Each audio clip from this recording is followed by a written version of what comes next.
Controlar a ejaculação? Como assim? Bem, você já sabe que a ejaculação é um reflexo. Você já sabe que nos animais é importante poder ejacular rapidamente, porque o objetivo da cópula do sexo entre os animais, macho e fêmea, é a reprodução. Quanto mais rápido eles ejaculam, maior a chance de sobrevivência da espécie.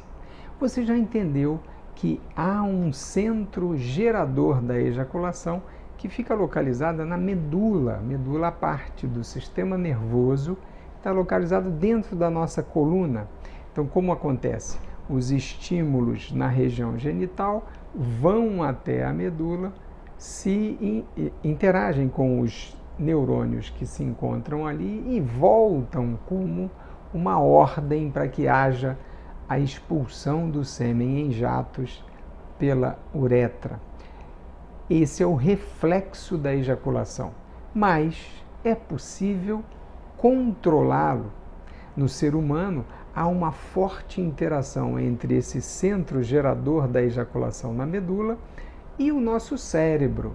Então vocês já sabem, por exemplo, que no rapaz jovem que vai namorar a primeira vez, a ansiedade pode fazer com que o cérebro ative o centro gerador da ejaculação e esse fenômeno aconteça muito rapidamente, ou seja, o jovem ejacular rápido pode acontecer, isso está ligado ao início da vida sexual, a pouca experiência, ainda uma falta de maturidade.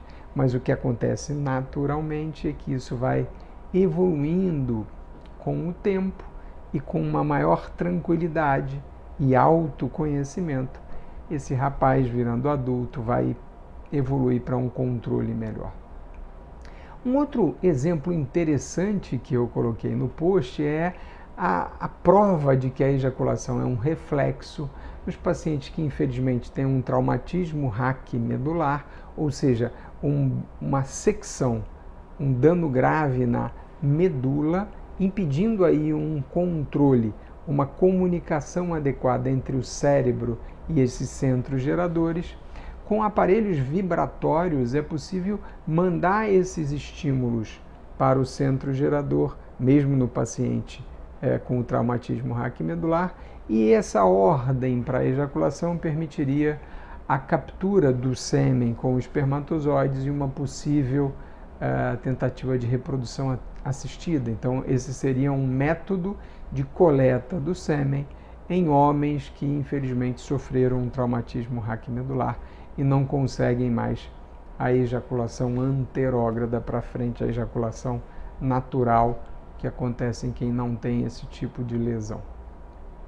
Bem, em seguida, vamos tentar falar um pouquinho sobre como o cérebro exerce esse controle. Então, vários estudos com modelos animais permitiram o entendimento um pouco mais profundo da fisiologia da ejaculação.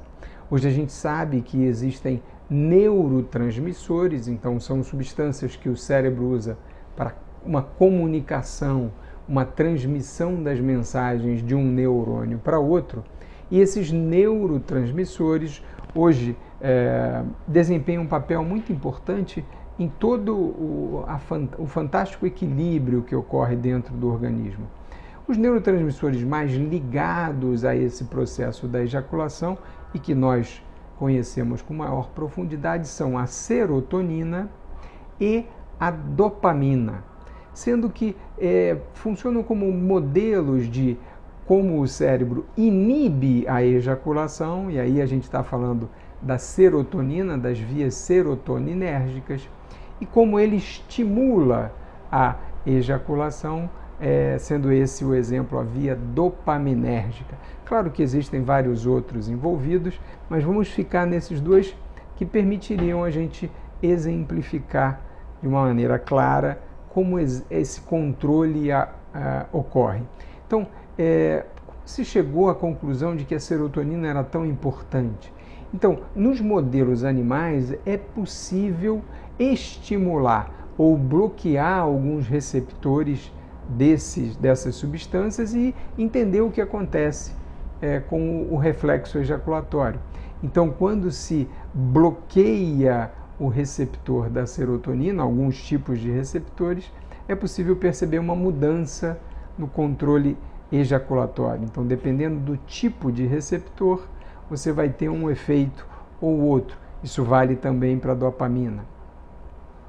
No caso, é muito difícil você poder fazer experimentos com humanos envolvendo o bloqueio de receptores, especialmente esses ligados ao controle de mecanismos tão delicados no sistema nervoso.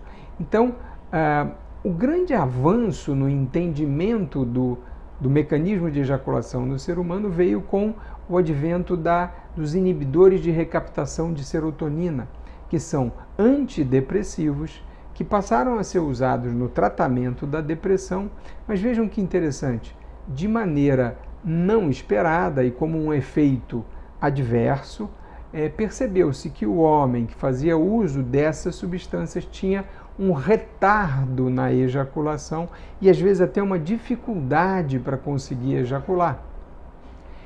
Aprofundando-se os estudos, percebeu-se então que esses medicamentos agiam em determinados receptores e faziam com que dentro da fenda sináptica, o que é fenda sináptica? É a forma em que um neurônio manda uma mensagem para o outro. Então, o prolongamento do neurônio, que é um axônio, tem um final, que são dendritos, tentáculos, que se entrelaçam com outro neurônio, esse espaço entre eles é uma fenda, e nessa fenda os neurotransmissores agem, estimulando os seus diferentes receptores.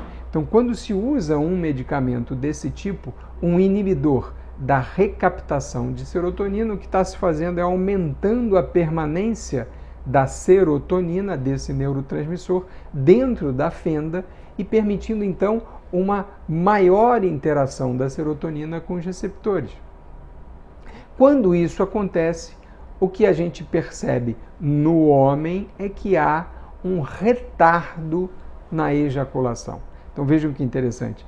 Essa é uma maneira que o cérebro tem, já que é ele que controla a liberação desses neurotransmissores, de atuar no equilíbrio do reflexo ejaculatório. Então ele consegue, através da serotonina, inibir a resposta ejaculatória.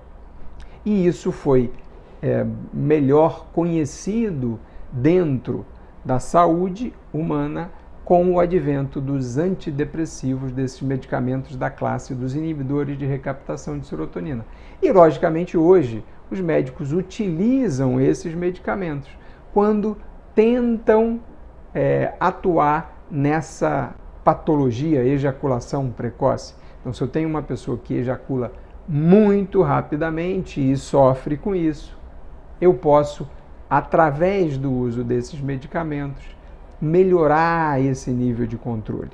Mas calma, vocês vão entender que, obviamente, esse é apenas um aspecto do controle e do tratamento da ejaculação precoce, mas é importante que vocês compreendam esse histórico aí e como a evolução do entendimento dentro dessas áreas da fisiologia podem surgir através de efeitos inesperados. Então, resumindo, controle ejaculatório, cérebro atuando nos centros geradores da ejaculação que se encontram na medula e as vias aferentes e eferentes que comunicam esses centros geradores lá com a região genital.